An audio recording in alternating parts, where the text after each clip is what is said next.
문제 같은 경우는 어제 정답률 91.7%고 그다음에 실제 시험 문제 풀었을 때 학생들도 85.87%입니다. 그래서 조금 부담만 좀 너무 갖지 말고 겉만 먹지 말고 쭉 따라가다 보면 답은 고를 수 있는 그런 식의 문제였고 각자 핵심적인 부분만 잠깐 언급한다고 하면은 지금 용기는 영혼의 끈기다 이렇게 말하고 있고 니은에서는 똑똑한 끈기인데 이 앞에 생략된 거는 영혼의 똑똑한 끈기 이거잖아요. 근데 영혼은 빠지고 똑똑함만 이렇게 붙다는 얘기는 아니잖아요. 그래서 내용적인 측면 고려하면서 이걸 쭉 수용하면서 똑똑하냐 그렇지 않냐 해서 똑똑함이라는 게 추가된 거 이렇게 보면서 따라서 속성이 하나 더 늘어났기 때문에 내포가 하나 늘어났기 때문에 외연은 줄어드구나 이렇게 볼 수 있는 거죠. 그래서 외연과 속성 개념에서 함축 개념과 포함 관계 이렇게 대응되는 측면이잖아요. 정리하면은 함축 관계 이거는 일종의 속성 측면을 고려하는 거죠. 사람이라면 사람의 속성을 가졌다면 사람의 속한다면 이런 얘기가 되는 것이고 그 대신에 포함 관계 집합의 개념 크다 적다 라는 포함 관계 이거랑은 구분되는 것이고 얘 같은 경우는 외연이죠. 어느 게 더 커 라는 거니까 외연과 속성인 내포는 좀 구분되는 것이고 우리가 함축 반대 참이라면 얘가 참이라면 얘가 참이다 이건 이쪽에 해당되는 거잖아요. 그래서 얘랑 얘랑은 조금 구분해서 가시면 좋겠다라고 보입니다. 얘랑은 반비례 관계다 볼 수 있겠죠. 속성이 많아지면은 외연은 줄어들게 되는 거잖아요. 이렇게 얘기할 수 있겠죠. 그래서 함축 개념과 포함 관계는 계속 구분해서 가는 게 좋을 것 같습니다. 이 정도 얘기 드리면서 이제 이것 쭉 가다 보면은 마지막에 니은에서 마지막 다에서 인정하고 있는 것은 어리석은 끈기 이렇게 얘기하면서 어리석은 끈기가 똑똑한 끈기인데 사고 선택지 보면 다에서 라켓스가 대답한 내용 이건 뭡니까? 어리석은 끈기 이게 바로 용기다 이렇게 말하고 있는 거죠. 그러면서 기억과 양립할 수 없다고 했는데 이 영혼의 끈기 중에 똑똑한 끈기와 어리석은 끈기가 있는 거니까 이거 양립 가능한 거죠. 이 속에 있는 거니까요. 한 부분이기 때문에 부분과 전체 이렇게 말할 수 있는 거고 그다음에 똑똑한 끈기와 어리석은 끈기는 상충되는 충돌하는 측면이 있다는 게 5번 선택지. 그래서 이 내용 보고 하시면 좋을 것 같습니다. 그래서 이 문제를 풀다 보면 또 부분적으로 엄격하게 해석하면 좀 달리 해석할 여지가 있겠지만 제시문을 보면서 마치 여기 영혼이라면 안 들어갔으니까 이렇게 풀지 말자는 얘기죠. 그래서 내용적인 측면 고려해서 풀어가시면 좋을 것 같습니다. 그다음 문제입니다. 22번 문제인데 얘는 별표 쳐놓으시고 정답률은 어제 정답률 91.7%고 시험 본 분들의 정답률 75.2%입니다. 그런데 문제는 답은 어렵지 않게 고를 수가 있는데 이거는 왜 별표를 더 쳐들어가냐면 배경식 측면에서 여기 나오는 개념이 있습니다. 뭐냐면은 목적과 수단으로 접근하고 있는 거 있죠. 이 두 가지 측면이 있는데 하나는 목적 문적 설명입니다. 우리의 감각기관을 사용하기 위해서 만들어졌다. 사용하기 위해서 생겼다. 이렇게 말하고 있죠. 다시 말하면 여기서 말하고 있는 게 한번 볼게요. 나에서 얘기하고 있는 내용 본다고 하면 나에서 이렇게 돼 있죠. 사람들이 내세우는 이런 주장은 모두가 뒤집힌 추론으로 앞뒤가 바뀌었다. 순서가 바뀌었다. 왜냐면 우리 몸에서 사용을 목적으로 생겨난 것은 아무것도 없다. 라고 해서 뭐냐면 사용이라는 개념. 이 사용을 목적으로 해서 생겨난 것 다시 말하면 수단. 이 목적과 수단으로 접근하고 있는데 이런 거 없다 이렇게 말하고 있는 거잖아요. 사용을 목적으로 생겨난 것은 없다. 그래서 목적 문적 설명 안 된다 이렇게 하면서 오히려 이게 아니라 생겨났다, 생겨났다. 즉 발생이 먼저 있었고 그 다음에 이후에 사용이라는 거, 사용이다 이렇게 순서지 이게 맞는 거다라고 해서 우리 같은 경우 우리의 몸 해서 목적 문적 설명 안 된다. 인과적 설명, 원인과 결과를 설명하는 이 설명이 적절하다 이렇게 말하고 있는 거잖아요. 그래서 정리하면 목적 문적 설명, 얘는 인과적 설명. 그래서 목적과 수단 개념과 원인과 결과는 구분하자 이 얘기거든요. 그래서 목적 문적 설명, 이거를 목적 문적 설명 이렇게 얘기할 수 있고 얘는 인과적 설명. 그래서 목적 문적 설명과 인과적 설명은 좀 구분하자 해서 이 내용을 좀 구분하시고 하면 좋을 것 같습니다. 목적 문적 설명, 인과론적 설명 이렇게 좀 정리하시면 좋겠고 그 목적 문적 설명과 인과론적 설명은 또 시험 문제에 다른 시각으로 또 나오답니다. 그래서 심리학적으로도 가면은 프로이드는 인과론, 인과적 설명 이쪽으로 가면서 어렸을 때 트라우마가 있다는 이런 원인이 있기 때문에 지금 이렇게 되는 거야. 이렇게 보는 반면에 또는 이제 아들러 같은 심리학자는 목적 문적으로 설명, 목적과 수단으로 수단을 달리 재인식하게 되면 결과는 달라질 수 있어라는 식의 주체적인 측면을 고려한 게 아들러. 그래서 목적 문과 또 인과론에서 여러 가지 인과 개념과 목적 문적 접근은 여러 가지 측면에서 접근하고 있거든요. 그래서 이런 측면에서 목적과 수단, 그다음에 원인과 결과라는 이 두 가지 개념을 좀 구분해 가시면 좋을 것 같습니다. 그래서 이 정도 보시고 가면 좋겠고요. 그래서 목적과 수단, 그다음에 원인과 결과 보시고 그런 면에서 이건 별표 쳐놓으시고 3번 선택지 별표 쳐놓으시면 다는 발생의 동그라미 별표 이 개념도 좀 이 용어도 좀 정리하시면 좋을 것 같습니다. 다는 발생 동그라미 그다음에 사용 발생과 사용 그래서 발생과 사용의 시간 소요 개념 소요 관계를 이용해서 논증하고 있어서 3번 선택지 별표 쳐놓으시면 좋겠고 그러면서 이제 이 문제에서는 인공물 같은 경우는 목적과 수단으로 설명할 수 있다 이런 얘기 하는 거죠. 사람 같은 경우는 이걸 안 된다 이렇게 말하는 것이고 따라서 5번 선택지 많은 다와 라가 양립할 수 없음을 지적함으로써가 아니라 다른 부류임을 구분되는 것임을 지적함으로써라고 해서 답은 어렵지 않게 올라갈 수 있을 겁니다. 그래서 이 정도 보시고 이 문제를 통해서는 인과론적 설명과 목적 문적 설명 구분하시고 하면 좋을 것 같습니다. 그다음 문제입니다. 23번 문제인데 이건 어제 정답률 83.3%고 시험 보신 분의 정답률은 71.47%라고 해서 이 문제 같은 경우도 또 제시문에 근거해서 좀 종합적인 접근을 하시면 좋았을 것 같습니다. 그래서 이것도 특별하게 설명을 드리기보다는 5번 선택지 보시면 가끔 만나는 먼 지인을 통해 취직이 성사되는 사례가 많다는 사실에 대해서 그 뭡니까? 아시면 약한 네트워크의 강점 요 얘기를 하고 이제 약한 네트워크를 통해서 취업이 성사되는 유용성 이 측면을 말하고 있는 거기 때문에 D는 강화된다고 했는데 D 어디 있습니까? D 밑에서 세네 번째 쭉 보면 약한 네트워크는 접촉의 빈도가 낮고 정보의 교환도 많지 않지만 느슨한 관계를 통해서 여러 집단을 연결하고 확산시키는 위치에 있기 때문에 정보 추적의 강점을 지닌다 이런 측면에서 D를 강화하게 되는 것이고 C를 약화한다고 했는데 C도 강화한다고 보는 게 적절하겠죠. 그 C 약화 이게 틀린 거죠. C도 보면은 처음에 앞부분에 취업 동아리 한 개 이거 말하는데 취업 동아리 한 개를 얘기하면서 취업 동아리는 B에 얘기하면은 점점 강한 네트워크 하더라라고 하고 있는데 B에서 마지막에 점점 강한 네트워크가 되더라라고 했는데 C가 취업 동아리 한 개를 얘기하면서 그 다음에 밑에는 네 번째 줄 뭡니까? 취업 지원센터 즉 오히려 어쩌다 방문할 뿐이지만 다양한 회사의 구인 정보를 가지고 있는 대학의 취업 지원센터 이거는 뭡니까? 약한 네트워크 이렇게 볼 수 있는 거죠. 여기에서 자신의 희망과 상황에 맞는 회사들의 취업 정보는 얻는 경우가 많다. 즉 취업 지원센터의 유용성, 약한 네트워크의 유용성 이 부분을 얘기하고 있기 때문에 가끔 만나는 먼 지인 약한 네트워크에서 C를 약화하기보다는 강화한다 이렇게 보는 게 좋겠죠. 그래서 이 제시문의 구성은 이렇게 되어 있는데 이건 한번 잘 읽어보시고 가시면 좋을 것 같습니다. 그래서 이거는 사회학 소재로 볼 수 있는데 사회학 소재나 이런 것들 보면 사용하는 용어가 굉장히 엄격하게 사용하지 않고 있습니다. 학문적인 그 칼라드 있잖아요. 용어 사용의 그 측면도 좀 고려해서 문제를 풀어가는 게 좋겠다 정도 보입니다. 그다음 24번입니다. 24번은 어제 정답률 33.3%. 그래서 예전에 풀었던 문제지만 다시 풀어도 조금 잊혀지고 답을 외우고 풀지 않는다고 하면 다른 답으로 갈 수 있다고 볼 수 있고 요거 시험 본 분들의 정답률도 36%에서 36.53%. 그래서 이 문제 같은 경우 공통 필요 전제입니다. 공통 필요 전제인데 24번이요. 공통으로 필요한 전제 둘 다 필요한 거 이걸 묻고 있죠. 그래서 필요한 전제를 굉장히 엄격하게만 가져간다고 하면 다른 답을 볼 수도 있거든요. 그래서 시험 문제를 보면서 필요 전제를 어느 정도 인식하면서 푸는가 되죠? 그래서 이렇게 접근하면 좋을 겁니다. 그래서 필요 전제를 굉장히 엄격하게 해석할 때와 그렇지 않을 때, 그다음에 자의적으로 해석될 수 있을 때 어디에 무게를 좀 풀어야 되는지, 그래서 기출 문제를 보면서 좀 감을 잡아가는 게 좋은데 지금 이것도 A와 B가 나와 있죠. A와 B가 나와 있는데 별개의 주장입니까? 아니면 관련된 주장을 하고 있습니까? 범죄 관련된 주장 중에서 제가 출제자는 아니지만 그래도 출제자의 취지에 맞게 설명을 해야 되잖아요. 출제자를 막 반감 이렇게 하면서 설명할 수 없기 때문에 취지를 고려해서 얘기하는 거예요. 그럼 A 같은 경우는 첫 번째 줄 뭐냐면 많은 범죄 예방의 동물 예방 프로그램입니다. 예방 프로그램에 대해서 예방 프로그램이 이런 목표를 목표한다 하면서 무게중심 어디 있습니까? 하지만 항상 그런데 이 뒤쪽에서 하지만 이 뒤쪽에 무게중심을 갖고 있는 거죠. 하지만 범죄 예방 프로그램들은 의도한 효과와 더불어 의도치 않은 결과를 초래하기도 한데서 의도치 않은 결과, 이쪽에다 좀 더 무게를 두고 있는 거죠. 의도치 않은 결과. 딴 쪽으로 넘어가더라라는 의도치 않은 결과를 좀 무게를 두고 있는 거죠. 그래서 얘는 의도치 않은 결과를 무게를 두면서 의도치 않은 결과에 대한 예를 들어주는 게 다 의도치 않은 부분이죠. 그래서 이쪽 지역이면 다른 지역, 야간이면 낮, 그다음에 경고기 설치하면은 그렇지 않은 집 이런 식으로 하면서 이처럼 하면서 밑에 대본 5번째 쪽 이처럼 특정 범죄 예방 프로그램 시에는 다른 지역이나 다른 표적이나 다른 시간에 의도치 않게 범죄의 증가를 가져오게 한다. 의도치 않은 결과 이쪽에 초점을 둬서 얘기하고 있는 거죠. 의도치 않은 결과가 나타나더라. 그래서 이게 다 그대로 단순히 이동하는 것이라면 100% 다 이동하는 것이라고 한다면 범죄의 변화 없다. 예방 프로그램 효과 없다. 이 얘기를 하고 싶은 거잖아요. 됐습니까? 그렇게 얘기하는 반면에 그러면서 B는 뭐라고 합니까? 그래서 B가 얘기하는 게 교도소에 구금하는 정책. 이건 사후 구금이죠. 사후 구금. 예방 프로그램. 그래서 사후 구금하는 거. 이 정책. 이 정책을 얘기하면서 가다 놓는다라는 부분을 얘기하고 있습니다. 자, 그럼 기억에서 범죄자는 필요한 정보를 사용하여 자유의지에 의해 범죄 행동을 선택할 수 있는 합리적 행위다. 그런 전제를 A는 필요로 하는 거죠. 그렇기 때문에 이 시간대가 힘드니까 여기로 건너가고 그다음에 여기 경고기가 있으니까 다른 쪽으로 가고 이렇게 된다는 것은 A는 기억을 필요로 하는 전제죠. 필요한 전제인데 B 같은 경우는 얘가 꼭 필요합니까? 그렇지 않아도 그냥 가둬놓으면 되는 거라는 얘기죠. 가둬놓는다. 합리적 하는 순간에 가둬놓는다. 이런 거기 때문에 원천 봉쇄하는 거니까 B는 상관없을 겁니다. 그다음 D입니다. 어떤 범죄자의 범행이 좌절되거나 억제되었을 때 다른 범죄자가 그 자리를 채워 범행하지 않는다는 조건이 있을 때 이게 전제됐을 때 B처럼 얘기할 수 있는 거죠. 구금하게 되면은 밑에 뭐라고 합니까? 밑에 따라서 한번 볼까요? 밑에서 6번째 줄 따라서 전체적인 범죄는 그들이 구금하지 않았다면 발생했을 만큼 감수할 것이다. 예를 들면서 감수할 거다. 왜냐면 대체적으로 대체 범죄가 일어나지 않기 때문에 이런 전제가 필요한 거잖아요. 그래서 니은은 B가 필요하구나, B에서 필요한 거구나 라는 걸 알 수 있지만은 A 같은 경우는 의도치 않은 결과가 발생하는데 얘가 꼭 필요합니까? 그건 아니잖아요. 이렇게 된 거잖아요. 됐습니까? A 같은 경우 의도치 않은 결과 이런 예방 프로그램의 한계 여기다 초점을 두면서 냈기 때문에 A 같은 경우는 얘를 꼭 필요한 거 아니지 의도치 않은 결과는 그죠? 따라서 뭐 그 범죄 채우든 말든 넘어가는 거 이전되는 거 전이되는 전이 효과 이런 부분에 대해서는 불필요하구나 이렇게 얘기할 수 있을 거고 디귿입니다. 펼쳐 놓으시고 범죄자의 범행 요구는 비탄력적이어서 범죄자는 일정 기간 동안 일정한 정도의 범죄를 저지러 동기부여됐다. 그래서 요구 사항을 여기로 넘어가는 거고 그죠? 그래서 A도 필요한 것이고 B 같은 경우는 그렇기 때문에 잡아서 가두는 거고 됐습니까? 따라서 디귿 같은 경우는 그래서 이렇게 하는 거구나라고 해서 이렇게 점검해 볼 수 있겠죠. 됐습니까? 그래서 이 공통전제 부분을 다시 이제 잘 점검하면서 우리가 공통전제를 굉장히 엄격하게 풀 때가 있었잖아요. 그 측면하고 이렇게 일반적인 문제로 구성됐던 어느 정도 수준에서 답을 골라야 되는지 이거를 기출문제 속에서 조화로운 답을 고르는 접근을 점검해 가시면 좋을 것 같습니다. 그래서 이렇게 보시면 되겠죠. 그 처음에 어떤 그 원리라든지 원칙을 배우면 굉장히 엄격하게 사용하잖아요. 거기에 매몰돼서. 근데 좀 지나면 걔를 좀 탄력적으로 잘 쓰잖아요. 적절한 이해가 될지 모르겠는데 어떤 여러분이 뭘 새로운 걸 배웠다고 했을 때도 그 한 개 얘의 원래 취지나 목적보다 이건 이렇게 하는 거에서 그대로만 쓰다가 이제 그거의 취지와 목적을 알게 되면 그 툴 같은 거를 이 상황에서 이렇게 좀 쓰고 탄력적인 쓸 수 있잖아요. 그러면 여기서 기출문제를 아주 엄격한 접근만이 아니라 그 전체적인 걸 보면서 어떨 때 좀 탄력적으로 사용할 수 있는지 여기에 맞춰서 가는 게 정답률을 높일 수 있을 것 같습니다. 네, 그렇게 얘기 드릴게요. 그다음 문제입니다. 25번 문제입니다. 얘 같은 경우도 별표 쳐놓으시고 어제 정답률은 75%. 75%고요. 그리고 그 시험을 보신 분들의 정답률은 49.33%. 해서 이미 풀었던 문제이기 때문에 75%까지 올라간 거지. 1000 플러스 때는 많이들 틀렸다. 이렇게 보시고 가면 좋겠고 A와 B 같은 경우는 범죄 그 범행 가능성과 범행 거리 이게 종속 번수인데 이거에 영향을 주는 2인 요소 측면을 정의한 거죠. 표적의 매력성이 이거와 이거에 영향을 주더라. 이런 내용이 바로 A고 그러면서 A의 제일 밑에 세 번째 줄에는 매력성 중시하는 경영 계획성이 높을수록 그다음에 정가가 많을수록 해서 얘에 영향을 주는 요소들 그래서 변수들 간의 관계를 제시하고 있는 거잖아요. 2인 요소. 그다음에 예상하듯이 손해 요소에 해당될 수 있는 그 검거 위험성. 그러면서 검거 위험성 얘기하면서 거리에 따라서 아주 가까운 돈 피하고 조금 가다가 너무 멀리도 안 간다 해서 이런 식의 관계. 그러면서 또 추가적인 게 뭡니까? 밑에서 5번째 줄 또한의 동그라미 별표입니다. 또한 시험 문제 보다 보면 또한이라는 말이 나오면 한편 또한 이건 중요하지 않은 게 아니라 새로운 얘기 하나 더 할게 이 말입니다. 또한 이 말은 추가적인 얘기 하나 더 할게 이 말이기 때문에 이 뒷부분 안 보면 틀릴 가능성이 높다. 한편 하면은 한편 왜 합니까? 이 정도로 끝내기 좀 아쉽구나. 뭘 더 집어넣고 뭔가 더 만들겠다는 거거든요. 한편 또한 이런 것 뒤쪽에 추가적인 정보가 들어있는 건데 나이 요소 얘기하고 있죠. 그러면서 밑에 세 번째 줄은 검거 위험성을 매우 중시하면 화면의 동그라미 별표 추가적인 조건 같은 거 주죠. 검거 위험성 매우 중시하면 검거 위험성 높다고 생각하는 곳에서는 표적의 매력성이 높다고 범행하지 않는다. 밑줄 안 된답니다. 하지 않게 되면 정도 판단이 더 이상 의미가 없어지는 거잖아요. 하지 않음. 그래서 정도 판단하고 연결이 안 돼버리는 이 측면을 갖고서 보기 디귿하고 연결된 게 있잖아요. 디귿 보면 검거 위험성을 매우 중시하는 두 명의 강도범 중 정과가 많은 쪽이 정과가 적은 쪽보다 보안 시스템이 아주 잘 된 은행을 대상으로 검거 위험성이 매우 높다고 생각하는 곳에서는 범행을 저질 가능성이 높을 거라는데 표적의 매력성이 높더라도 범행하지 않는다라고 했기 때문에 안 하는 거니까 정과 여부에 따라 차이가 없어지는 거잖아요. 하는 경우에 차이가 나타나는 거잖아요. 됐습니까? 따라서 이런 식으로 시험 문제 만들어지는 거에서 보기 디귿 펼쳐 놓으시고 가시면 좋을 것 같습니다.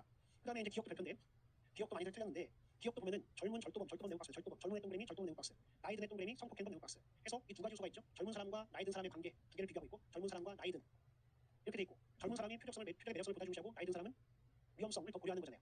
그런 상태고 그 다음에 절도범이라는 것은 뭡니까? 재산범죄이기 때문에 재산범죄가 폭력범죄가 계획성이 높으니까 계획성이 높다라고 해서 이 계획성이 높을 때는 이쪽에 표적의 매력성을 더 중시하게 되고 범행 가능성도 높아지고 더 멀리까지 간다 이 말이잖아요. 매력적인 거니까 이렇게 가겠다 이런 요소이기 때문에 뭐 범행 거리도 높아진다 이 측면이고 나이든 이쪽은 그 매력성을 덜 중시하게 되는 거고 그래서 얘도 마찬가지로 매력성 중시할 때 보다 범행 거리는 길어지는 거고 그다음에 여기 두 가지 측면 다 고려하더라도 얘가 더 이렇게 범행 거리는 더 멀어지겠구나 더 멀리 가겠구나 이렇게 보면 되겠죠. 그래서 표현이 좀 중립적인 표현을 썼는데 더 멀리 가겠다 멀리까지 갈 거다 이렇게 볼 수 있는 거잖아요. 됐습니까? 그래서 기억은 맞는 내용 이 정도 보시고 가면 좋을 것 같습니다. 이 정도 보고 그다음 문제 보겠습니다. 26번입니다. 26번 문제인데 26번은 경제학 그래프입니다. 이건 어제 정답률 66.7% 그리고 시험 본 학생들의 정답률 61.3%인데 이 내용을 잠깐 본다고 하면요. 제시문에서 첫 번째 문단에서는 마지막 줄에 기대 이익과 위험을 동시에 고려 의사결정을 해야 된다 이렇게 말하고 그림 1은 어떤 사람이 이러한 상황에서 여러 대안들을 놓고 어떤 선호관계를 갖는지 보여준다. 그림 1에서 세 줄 묶어 별표인데 그림 1에서 곡선 5위는 5하고 2 얘 말하는 거예요. 얘는 위험과 기대 수준이 다르더라도 위험 기대 수준 이렇게 다르더라도 이 사람들이 이 사람이 선호의 차이가 없다 내용 같습니다. 선호의 차이가 없다고 판단하는 대안들을 연결해서 답이 돼 있어요. 여기는 다 그 선호의 차이가 없다 이 말이에요. 이걸 보고 경찰에서 무차별이라는 표현 씁니다. 무차별. 그래서 이거를 다른 말로 무차별 곡선 이렇게 써놓으시죠. 게다가 차이가 없다고 판단하는 대안들을 연결해서 무차별 곡선. 그래서 이 무차별 곡선을 이용해서 문제를 구성하고 있고 그러면서 B와 C는 대안의 차이가 없다. 왜냐면 같은 선에 있기 때문에 무차별하다 이 말이고 그다음에 얘 같은 경우는 같은 기대이익에다가 위험의 차이니까 위험은 적은 게 더 선호되겠죠. 이 얘기를 하고 있는 것이고 얘는 같은 위험인데 이익의 차이가 있으니까 이 큰 걸 더 선호하겠구나. 이렇게 해서 요 A와 C의 관계, A와 B의 관계를 제시하고 있죠. 됐습니까? 그래서 이런 얘기하면서 이렇게 읽어가는 걸 얘기해주고 그리고 나서 첫 번째 문단의 한 밑에서 여덟 번째 줄로 한 편 추가적인 얘기하겠어 이 말인데 다른 얘기 하나 더 할게 이 얘기고 곡선 오이는 위험에 대한 이 사람의 태도를 얘기한다면서 기대 이익을 x2 x1이니까 여기 2 2거니까 어디만큼입니까? 이만큼. 여기에서 이만큼 뺐다는 거니까 요거 얘기하는 거죠. 그래서 이걸 높이기 위해서 얘는 이만큼 올라갔다 이런 얘기하고 있죠. 그러면서 똑같은 이 정도의 간격, 얘하고 얘 간격이 똑같은데 요만큼, 얘하고 얘 똑같은 기대이익을 높이기 위해서 얘는 요만큼만 위험을 감수하겠다니까 위험 많다가 조금 감수하니까 굉장히 획기적이다, 깊이적이다 이렇게 얘기할 수 있죠. 감수하는 이익의 양이 줄어들었으니까. 따라서 이걸 보고 위험 깊이 정도가 얘가 더 크다 이렇게 얘기할 수 있겠죠. 적게 감수하니까. 됐죠? 그래서 위험을 감수한다, 깊이한다 말을 바꿔서 표현하고 있죠. 됐죠? 위험 감수 정도와 깊이 정도는 다른 편이죠. 역계 편이잖아요. 반대 편이잖아요. 이렇게 해서 시험 문제는 구성하고 있구나라고 보시면 되겠고 그림 2. 그림 2는 요 값과 을에 대한 내용들을 써놓고 이제 보기에서 물어보고 있습니다. 기억입니다. 값은 G보다 I를 선호한다고 했는데 값에서 G보다 I를 선호한다라고 이렇게 말하고 있는데 이거 비교해 보면 되는 거죠. 자 보겠습니다. G는 여기 있고 I는 여기 있거든요. 자 그러면 얘랑 직접 비교가 어려운데 우리 무차별 곡선을 이용하는 얘기거든요. 자 얘는 무차별 곡선 이렇게 되겠습니다. 값은 그죠?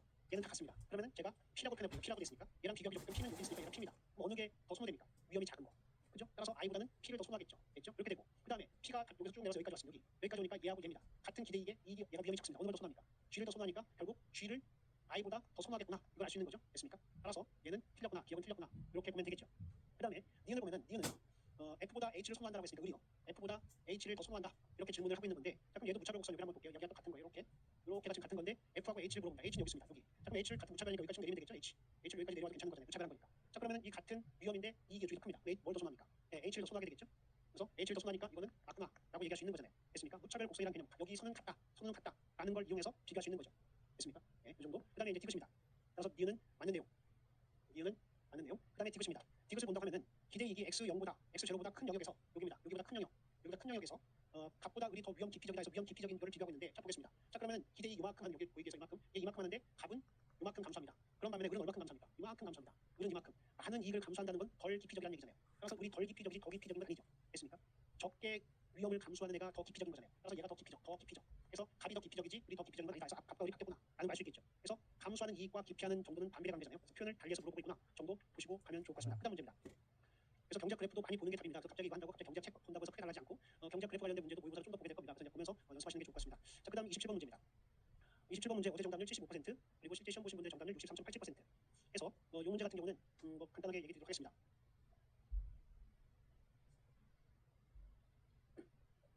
첫 번째 문단에서는 우수 인증과 전호경 인증과 유기농 인증에 대한 설명을 해주고 있고 그래서 우수 인증은 기준치를 넘지 않게 전호경은 기준치 절반 이하 유기농은 전혀 쓰지 않은 거 따라서 유기농 쪽이 더 비싸겠다는 생각 해볼 수 있을 거예요. 자 그러면서 그 두 번째 문단의 환상 가격에 대한 개념 설명해주고 있고 그 다음에 마지막 그 두 번째 문단 밑에 세 번째 줄 표를 통해 생산농은 인증 농산물이 적정 가격을 받지 못하고 있다고 보며 우수 인증 농산물의 현재 판매 가격에 불만이 가장 크다는 걸 알 수 있다 해서 이 표를 해석해보는 걸 확인시켜주고 있죠. 됐습니까? 자 그러면은 이걸 기초해서 기업부터 검토해본다면 소매상은 인증 농산물 중 우수 인증 농산물의 판매 가격에 불만이 가장 크다라고 했는데 소매상이니까 이거 보면 되겠죠. 소매상. 자 보니까 얘는 갭이 얼마입니까? 예, 2 차이가 나죠. 그래서 2 차이가 나고 얘는 얼마의 차이입니까? 예, 13의 차이가 나고 얘는 5 차이니까 가장 차이가 많은 적정한 거는 126인데 113, 13을 더 적게 받고 있으니까 여기서 가장 불만이 큰 거잖아요. 그리고 이 기준 수치는 큰 차이가 없기 때문에 이 크기만 고려해서 그냥 문제 풀어도 괜찮겠죠. 그래서 저 전호경 인증해서 기업 부분은 우수 인증이 아니라 전호경 인증. 그래서 얘는 틀렸구나. 이렇게 보면 되겠고 그다음에 니은 별표 쳐놓으시고 전호경 인증 농산물과 전호경 요거와 유기농 인증 농산물의 현재 가격 수준이 낮다는 데는 모든 유통 참여 주체들이 인식을 공유하고 있다 그렇습니까? 한번 확인해 볼까요? 자, 얘 같은 경우 이쪽이니까 얘가 정례라는 걸 알 수 있고 얘 같은 경우도 이게 크니까 얘가 정례 알 수 있고 그다음에 맞죠? 이렇게 보는 게 낫군요. 생산농 같은 경우는 요거 둘 다 이렇게 보고 있으니까 얘가 더 적으니까 그렇고 얘 같은 경우도 이렇게 돼 있는 상황. 그럼 이렇게 돼 있고 소매상도 마찬가지로 이렇게 돼 있고 이렇게 돼 있는데 지금 소비자 같은 경우 어떻게 있습니까? 이렇게 현재 판매 가격이 적정 가격보다 높다라고 보고 있는 거죠. 따라서 소비자는 그렇게 보고 있는 게 아니죠. 그래서 니은은 틀렸구나. 이렇게 보면 좋을 겁니다. 그래서 소비자도 유통 참여 주체인가요 했는데 이 표에서는 유통 참여 주체를 인식하고 있잖아요. 그렇죠? 유통상 이렇게 말하는 게 아니라 유통 참여 주체라고 했으니까 소비자 하고 나서 이 표에 들어있기 때문에 모든이 아니라 소비자는 아니구나. 이렇게 얘기할 수 있겠죠. 그래서 이 정도 보시고 디귿 별표 쳐놓으시고 모든 유통 참여 주체들이 인증 농산물 간 적정 가격 서열에 대해 동일하게 판단하고 있다면 라고 얘기합니다. 그러면 가에 들어갈 수 있는 숫자의 배부가 포함된다. 이렇게 말하고 있는데 지금 봤더니 그 적정 판매 가격의 그 서열입니다. 봤더니 얘가 제일 그렇고 얘가 또 이렇게 돼 있고 이렇게 돼 있으니까 이렇게 순서가 돼 있구나를 확인해 볼 수 있는 거잖아요. 따라서 얘 같은 경우도 얘보다는 크겠고 얘보다는 작아지겠구나 하니까 100에서 120 사이 이거니까 105가 포함되는 거잖아요. 됐습니까? 따라서 디귿은 맞는데요. 이 정도 보시면 좋을 것 같습니다. 그리고 기업과 니은이 틀렸다고 하면 디귿은 맞는 거잖아요. 그래서 이 정도 디귿이 어떤 의미지라고 했다고 하면은 기업과 니은이 명확히 틀렸기 때문에 디귿은 맞는 거 이 정도 보시면 좋을 것 같습니다. 그다음 28번입니다. 28번 문제는 어제 정답률 75%고 시험 본문의 정답률은 55.7%였습니다. 55.07%였는데 얘는 수업 시간에 설명을 드린 겁니다.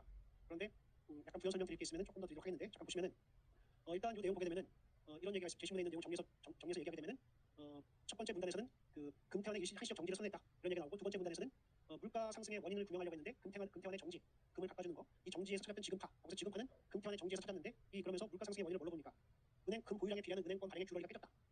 거발행했다 이 말이죠. 초과 발행했다 이 말이고 은행권을 초과 발행했으니까 은행권을 갖고 올 때 다 바꿔줄 수가 없다. 그런 거죠. 그래서 금태나 시적 정리를 선언했다. 그런 얘기도 하고 은행권을 초과발행했기 때문에 화폐가 많아졌기 때문에 화폐 가치가 떨어지고 물가는 상승했다. 이렇게 말할 수 있는 거죠. 화폐 가치와 물가. 화폐 가치가 떨어지고 은행권이 많아져서 화폐 가치 떨어지고 상반된 물가는 올라갔다. 이거잖아요. 됐습니까? 이렇게 해서 얘기하고 있는 게 지급파. 그다음에 단지급파 같은 경우는 뭐랍니까? 이런 얘기죠. 그러나 하면서 단지급파는 은행권의 경우 상거래 과정에서 사용된 무량을 매입해주거나 이들 어음을 담보로 대출해주는 방식으로 발행되므로 모든 은행권 배후에는 상거래와 실물 경제가 반드시 진행된다. 하면서 은행권 초과발행이란 있을 수 없다. 이렇게 말하고 있죠. 은행권 초과발행이 있을 수 없다. 다 실물 경제나 상거래를 기반으로 한다. 이렇게 얘기하는 거고 이 사람 같은 경우는 은행권 바꿔달라고 하면 다 바꿔주고 이렇게 할 수 있는 거잖아요. 이렇게 얘기할 수 있는 거죠. 그래서 이런 얘기를 할 수 있는 건데 그리고 나서 제시문 더 있다고 하면 물가 상승의 원은 여기 있는 게 아니라 다른 쪽에 있다. 화폐의 문제, 화폐 초과발행, 은행권 초과발행이 있는 게 아니다. 다른 쪽에 있다. 그 예 중에 하나가 수요와 공급. 가격은 수요와 공급에서 달라질 수 있으니까 이렇게 생각할 수 있는 게 이 내용이 되는 거죠. 그러면 스톤 같은 경우는 이런 얘기하죠. 파운드와 가치 안정에는 초점을 둔 정책이 비판적이다. 그래서 얘한테 비판적이다. 물가 상승의 원인은 통화량의 증가가 아닐 수 있다는 측면에서 반지급파 입장을 같이 한다. 그다음 호황 시에는 은행권 규율 원리가 필요하다. 호황일 때는 지급파와 같은 입장. 이렇게 말하고 불황일 때는 능동적으로 대응할 필요가 있다라고 하니까 지급파와 달리 능동적인 대응을 강조하는 이렇게 얘기하고 있는 거죠. 이게 이 내용이 될 겁니다. 자, 그래서 1번 선택지 같은 경우는 얘 같은 경우는 달리 섞일 가능성이 좀 있습니다. 그래서 이거는 달리 섞일 수 있는데 그냥 변 설명을 드리면 기업에 대한 손턴의 입장입니다. 기업에 대한 손턴의 입장인데 기업은 뭐냐면 금태나 시적 정지를 선언한 겁니다. 근데 손턴 같은 경우는 호황이나 불황이냐 이런 측면을 고려해서 대응을 하고 있는 거잖아요. 불황일 때는 중앙은행이 경기에 능동적으로 대응해야 된다. 호황일 때는 너무 기대 측면을 다 고려해서 다 계속 은행권을 발행하거나 하는 건 문제가 있다. 이런 식으로 해서 이런 걸 얘기하고 있는데 첫 번째 문단 같은 경우는 경기도 안 좋은 상황에서 이렇게 돼 있는 거기 때문에 손턴 같은 경우는 능동적인 대응, 불안감 해소를 위해서 좀 더 적극적인 대응을 할 필요가 있다. 이런 식의 접근을 할 것이고 그렇게 보는데 지금파 같은 경우는 규율 원리를 지켜라 이렇게 가는 쪽이 될 것이고 반지급파 같은 경우는 초과발행 같은 건 있을 수 없다라고 하면서 더 계속 달라고 하면 줘라 이렇게 가는 쪽이 될 수 있는 거잖아요. 됐습니까? 따라서 적극적인 능동적인 대응과 초과발행이라는 건 있을 수 없기 때문에 달라면 줘라 라는 쪽하고 맥을 좀 같이 할 수 있는 거잖아요. 됐습니까? 그래서 그렇게 볼 수 있고 1번 선택지는 또 다른 해석 가능성이 있기 때문에 이 정도 출제자의 취지나 또는 답으로 볼 수 있는 정도의 좀 꽤 맞추는 해설, 꽤 맞추는 해설입니다. 그래서 실제 시험 문제 풀 때는 달리 섞일 여지가 있기 때문에 1번 선택지를 가지고서 답을 골라가는 건 좀 위험하다 이렇게 보는 게 좋을 것 같고 나머지 부분을 보면서 4번이 5번이 명확히 틀렸기 때문에 5번을 보면은 실물 경제 활동이 부진한 상황에서 불황의 심화를 우려했던 점을 우려해 은행권을 사용하지 않고 보관하는 사업자가 늘어났다. 이 얘기는 제시문에 의하면 제시문에 밑에서 7번째 줄 보시면 하지만 그는 은행에 제시된 어음의 경우 과거 생산 활동의 결과는 물론 내부 박수 미래 수익성에 대한 사업가들의 기대 그렇다는 얘기는 불황시에는 우려 이 부분하고 맥을 같이 하는 거죠. 기대와 우려 이런 심리적인 요소들 이런 것까지 영향을 낙관적이냐 기관적이냐 이런 측면들을 고려해야 된다는 게 지금 손턴의 입장이 되는 거잖아요. 따라서 이거는 이런 측면이 있어 하면서 말하는 손턴의 논지를 약화하는 게 아니라 강화하게 되는 거죠. 됐습니까? 이런 측면을 고려해야 된다는 게 이런 측면이 있다는 거 따라서 손턴의 논지 강화되고 지급파의 논지는 약화될 것이다. 이렇게 보는 게 적절할 겁니다. 그래서 이 정도 보시고 3번 선택지를 펼쳐보시고 강의 때 설명을 드렸던 부분이기 때문에 이 정도까지 하도록 하겠습니다. 그리고 정답률이 75% 나왔기 때문에 이 정도까지 해서 이런 것들은 설명을 드렸었죠. 자세히 이 정도 보겠습니다. 그다음입니다. 29번 문제인데 정답률 58.3% 강의 때 했음에도 불구하고 그리고 오래된 것도 아니고 그죠? 논증 파트 했던 거니까 얼마 안 됐었는데 29번 58.3% 어제 정답률 그리고 시험 본 분들의 정답률 44.4%. 자 그러면은 논증에 대한 분석을 가장 적절한 것을 했는데 일단 제시문이 길으니까 부담스럽고 여기 좀 왔을 때 지쳤고 집중력 떨어졌고 뭐 이런 거니까 결국은 정답률이 떨어진단 말이에요. 이렇게 되는 측면이 있는데 자 제시문에서 논증 상상 주장이 중요한 건데 주장이 어디 있습니까? 보면 여러 가지 얘기하다가 9번째 줄 보면 이런 얘기하죠. 그러나 역삼각형을 하든지 삼각형의 역으로 해서 역삼각형에서 그러나 다른 입장 그러나 하면서 여기서부터 자기 무게중심이 있죠. 과학과 사회의 관계에 관한 이런 주장은 두 가지 점에서 타당하지 않다. 이게 바로 이 사람의 주장이죠. 첫 번째 하면서 먼저 문학이나 예술과 마찬가지로 과학 역시 특정한 사회적 환경 속에서 존재하는 개인이나 집단에 산출되지만 지만의 동그라미 별표 산출되지만 무게중심 뒤쪽 과학은 그런 개인의 특성이나 사회 환경에 속박되지 않는다. 여기서 산출되지만 속박되지 않는다. 여기에 한정되지 않다. 이렇게 얘기하고 있는 거죠. 그다음에 또 마찬가지로 어떻게 됐습니까?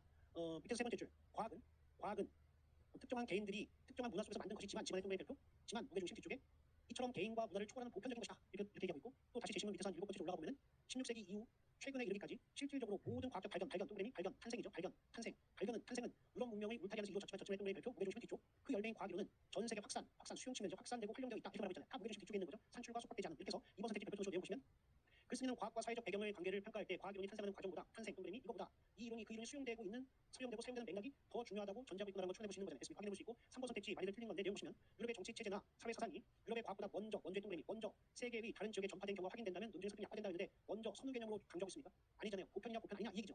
방금 전에 본 것처럼 밑에서 5번째 줄 모든 문화권이 이렇게 과학을 수용한 건 대조적으로 밑줄 발표 유럽의 정치 체제나 종교 예술 보편적인 거 아니다 이렇게 말하고 있는 거예요. 보편과 낙보편 이 얘기지 먼저 그다음 선후 개념 이렇게 접근하고 있는 거 아니잖아요. 됐습니까? 따라서 선후 개념과 보편 개념을 구분하고 있는 게 3번 선택지. 따라서 약화되지 않음 이 정도 보시면 좋을 것 같습니다. 나머지 것들은 여러분이 점검해 보시면 좋을 것 같고요. 그다음 30번입니다. 30번 문제는 내용 보면 어제 정답률 91.7% 그리고 시험 본 분들의 정답률 81.3%. 그런데 이게 아주 어려워서라기보다 여기까지 봤을 때 시간이 넘었기 때문에 이제 거의 실제 시험 처음 해봤다고 하면 이거 만만치 않았겠죠. 80분인데 어떻습니까? 시간이 남았습니까? 그렇지 않았을 거예요. 80분에도 불구하고 그런 상황이었고 시험 처음 본 분들 여기까지 왔을 때는 문제 질문만 보고 그냥 답을 찍거나 막 이 정도 됐을 거예요. 상황이 마음 급해져 있고 그런 상황이 거의 됐을 거라고요. 자 이런 상태인데 내용을 본다고 하면은 그 가 같은 경우는 뭡니까? 밑에 세 번째 그러므로 법원은 과학적 증거의 채택 기준에 있어 관련 과학자 집단의 판단을 따름으로써 기준의 일관성과 증거의 신뢰성을 확보할 수 있게 해서 과학자 집단의 판단 따라라 이 말이고 나 같은 경우는 법원의 독립성을 고려해서 밑에 세 번째 줄 보면 법원의 승인 여부에 대한 법원의 판단이 관련 과학자 집단의 의견에 좌우되지 않도록 보장함으로써 법적 판단의 독립성, 법적 판단의 독립성 이 측면을 강조하고 있는 거죠. 그리고 법원의 주체성 이런 것들을 보고 있는 거죠. 4번 선택지 보시면 STR을 활용한 유전자 감식 기법의 과학적 타당성이 관련 과학자 집단에서 수용되고 있더라도 법원은 기법이 올바로 적용되는 여부와 미숙련자에 의해 분석이 수행되는 여부도 판단해라. 이 얘기는 나의 불리합니까 유리합니까? 유리한 쪽으로 가게 되는 거죠. 그래서 이거는 명확히 유불리를 거꾸로 표현했기 때문에 4번 선택지 올라가시면 좋을 것 같습니다. 나머지 것들은 여러분이 보시고 하면 좋을 것 같고요. 그다음입니다. 31번 문제입니다. 31번 문제는 어제 정답률 91.7% 그리고 시험 보신 분들은 79.3%. 이렇게 돼 있고요. 이 문제는 설득력을 약화하는 농구로 가장 효과적인 것 이렇게 말하고 있는데 1번 선택지 보면은 가정의 결속을 위협할 것은 유전적 이질성이 아니라 복제로 태어난 아이가 부부 중 한 사람의 쌍둥이 복제 아이인데 아이라고 해서 복제했는데 쌍둥이란 말이에요. 이런 식으로 해서 이런 거기 때문에 겪게 될 정체성 갈등이라는 게 1번 선택지인데 자 보면은 제시문이 어떻게 있습니까?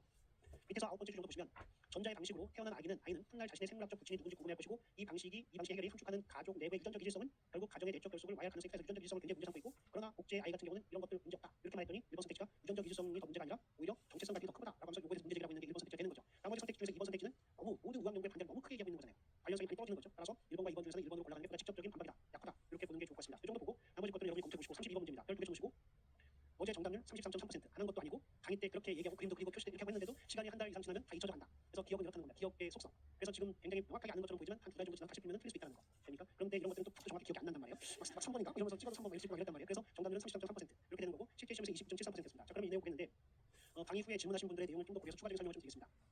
일단 제시문에 있는 내용을 좀 본다고 하면 이겁니다. 제자리 높이 뛰는 것보다 도움 닫기 후 높이 뛰기를 할 경우 훨씬 더 높이 뛴답니다. 그러면서 그 이유를 얘기하는 게 제자리 높이는 근육에 있는 에너지 이것만 위치 에너지로 변환되는 거죠. 그런 반면에 이 도움 닫기는 뛰기 때문에 속도라는 걸로 만들어지는 운동 에너지 그 다음에 근육에서 만들어지는 근육 에너지 두 개가 합쳐서 위치 에너지로 가니까 얘가 더 높이 뛴다 이런 얘기를 하고 있죠. 그러면서 제시문에서 추가적인 언급을 합니다. 이것들을 얘기하면서 지난번에 얘기한 것처럼 운동 에너지는 2분의 1 m v 제곱에서 질량 속도 이거다 이렇게 얘기하고 있고 그래서 이걸 보고 이제 키네틱 에너지 이렇게 해서 운동 에너지 그 다음에 그리고 위치 에너지는 질량 중력과 속도 높이에서 mgh 해서 얘는 포텐셜 에너지 해서 이렇게 위치 에너지 해서 혹시 모르니까 또 운동 그 다음에 위치 이렇게 얘기하고 있단 말이에요. 그러면서 이런 얘기를 하고 있죠. 여기서 보면은 이상적인 상황에서 첫 번째 문제 밑에서 다섯 번째 줄 이상적인 상황 내용 같습니다. 이상적인 상황에서 물체의 운동 에너지가 모두 위치 에너지로 변환되는 얘기는 에너지가 다 바뀌었다니까 에너지가 같다는 걸 의미하는 거잖아요. 그렇죠? 운동 에너지가 다 바뀌었다는 얘기니까 운동 에너지 총량이 그대로 위치 에너지 총량이 됐다는 거니까 결국은 요거는 같아. 그러니까 얘하고 얘를 같이 두고서 문제 풀면 되는 거죠. 근데 이걸 그냥 두고 있으니까 그냥 이거 그냥 풀면 되는데 두고 있는 거죠. 하면서 뭐라고 되겠습니까? 높이는 해서 mg분의 mv 제곱이니까 결국 m은 지워지고 2g분의 v 제곱 이렇게 바뀌더라라고 하면서 그런 얘기를 합니다. 하면서 높이는 속도 제곱의 절반을 그 중력과 속도 나눈 거니까 2g 이렇게 뭐 2분의 에다가 나눈 거 g분의 1 이거랑 똑같은 거잖아요. 그래서 이렇게 지금 설명해 주고 있는 거잖아요. 됐습니까? 그래서 이렇게 내용을 주고 있는 거죠. 그래서 결국은 다 바뀌면 이렇게 되더라 이런 얘기 하고 있잖아요. 그러면서 두 번째 문제는 실제 상황에서는 운동 에너지를 모두 위치 에너지로 변환시킬 만큼 우리의 몸의 근육과 뼈가 충분한 탄성과 강도를 지니고 있지 않다. 그러면서 또한 마찰 에너지 같은 게 있다. 손실이 있다. 마찰 손실이 있다. 이런 얘기 해주고 있잖아요. 자 그러면 이제 저한테 질문한 분들 중에 문제를 풀 때 다 왜 이상적인 걸로 풀어야 됩니까? 실제 상황을 거기서 풀어야 되지 않습니까? 라는 질문하신 분들 있어요. 한번 얘기해 볼게요. 지금 이상적인 상황에서는 얘가 100%다 이렇게 가는 거란 말이에요. 근데 만약에 그 에너지 손실 같은 게 있어서 마찰들이라든지 이렇게 에너지 손실이 있어 50%만 갔다고 한번 볼게요. 자 그러면은 얘가 50%만 이쪽으로 변환됐다. 이렇게 운동 에너지 50%만 변환됐다. 라고 하면은 이 운동 에너지 총량의 반이 얘가 됐다는 거니까 이거의 반과 이거는 같다는 거잖아요. 그러면 50%라고 하면은 2분의 mv 제곱의 반 이거랑 mgh가 같다 이거잖아요. 그죠?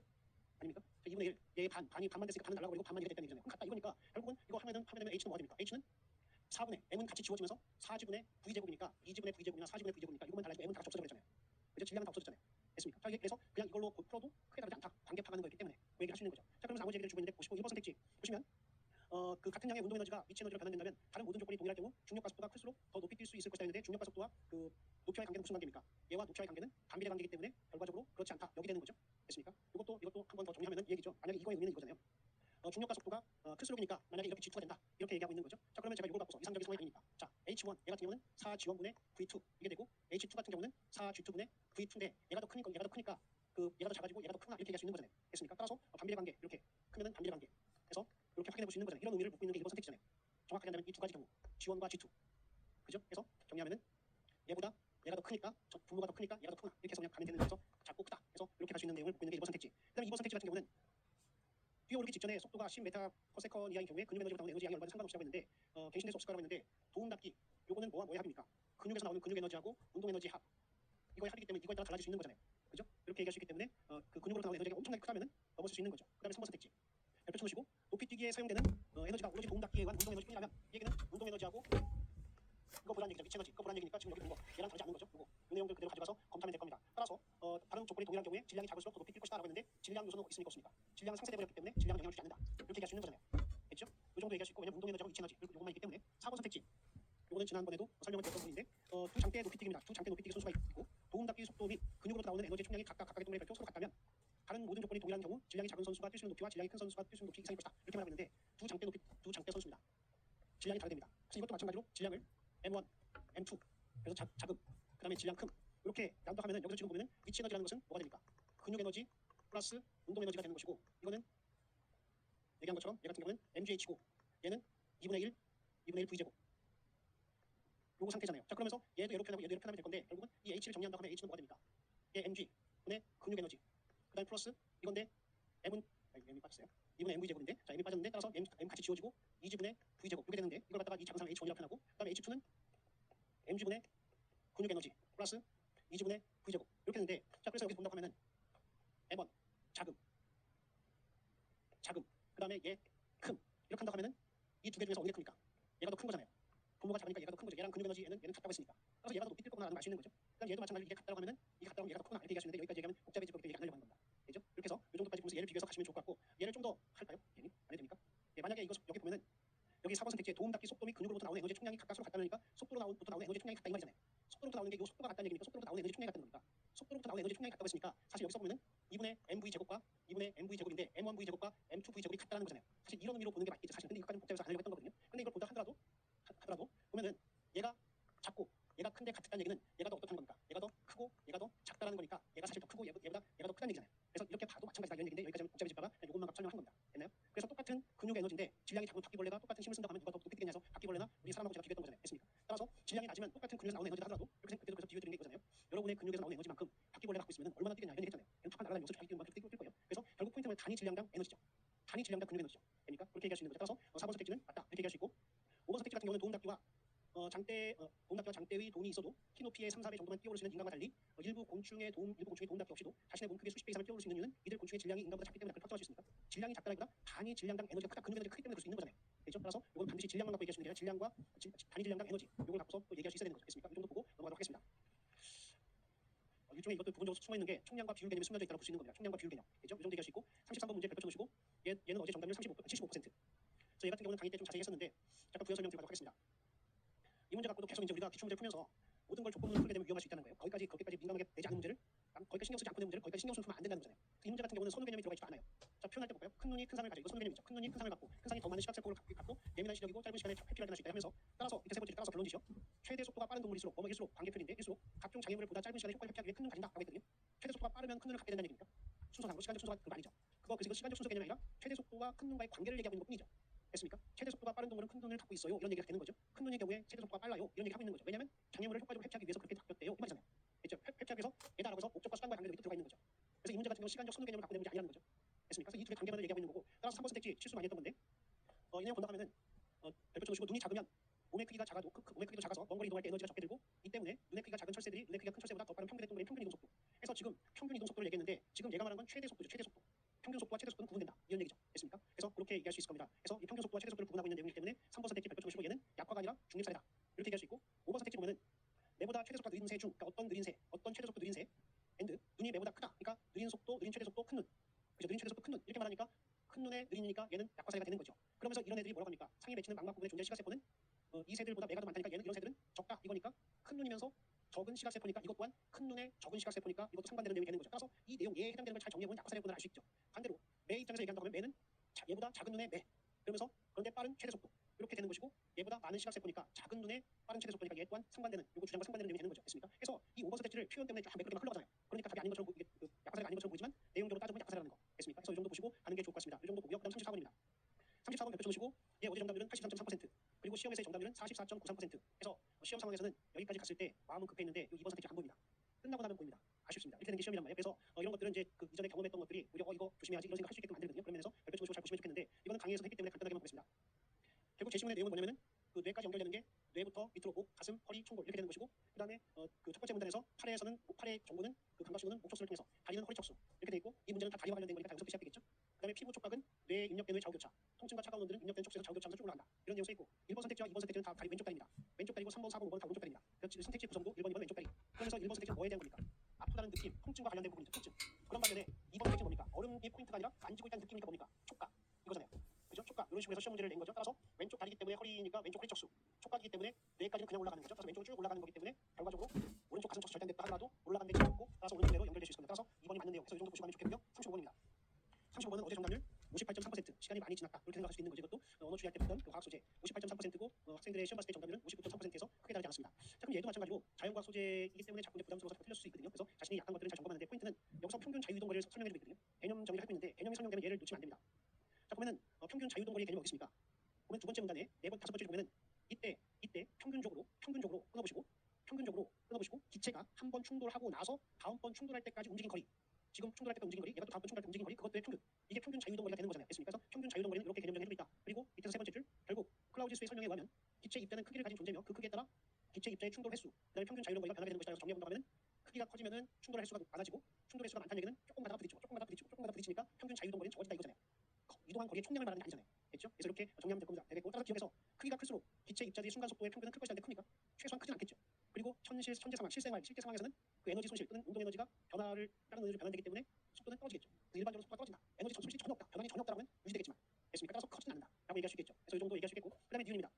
입자들의 크기가 클수록 기체 입자들이 평균 자유이동거리는 짧을 것이다라고 했는데 크기가 크면 충돌을 많이 하게 될 것이고 조금밖에 못해서 또 부딪히게 되는 거잖아요. 됐습니까? 따라서 이렇게 얘기할 수 있고 이것은 다른 모든 조건이 동일하다면 기체 입자들의 수가 많을수록 어떻게 됩니까? 자꾸 조금마다 부딪히겠죠. 부딪히게 되기 때문에 충돌의 수가 늘어날 것이고 따라서 평균 자유이동거리는 줄어들 것이다. 이렇게 얘기할 수 있는 거죠. 따라서 디귿은 틀렸구나. 이 정도 보시면 좋을 것 같습니다. 그래서 자연과 소재 같은 것들도 배경식 있는 만큼 또는 연습해 본 만큼 좀 풀어갈 때 수월할 걸로 보입니다.